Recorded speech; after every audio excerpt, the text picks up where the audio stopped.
Andy Hilts here for another one of Andy's 18. We're here on the putting green. Haven't been here yet for one of our tips, so I thought it'd be a good time to get to the putting green. I want to talk about controlling the pace that we hit our putts.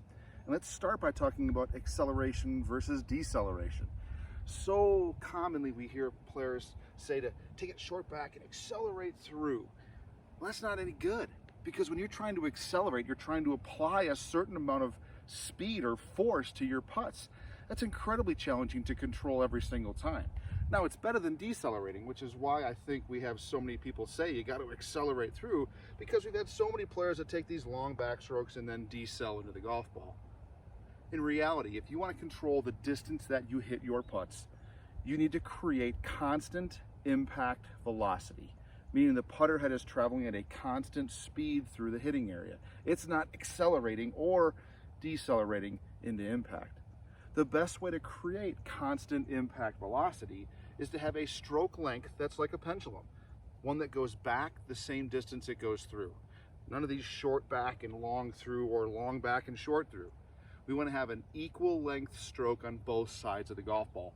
That's the best way to create constant impact velocity. Take it the next step further. Our goal then, once we have a stroke length that's even on both sides and we're producing a constant velocity at impact, we then need to learn to control the stroke length to control how far each putt goes. Now, the key inside of that is creating a constant tempo.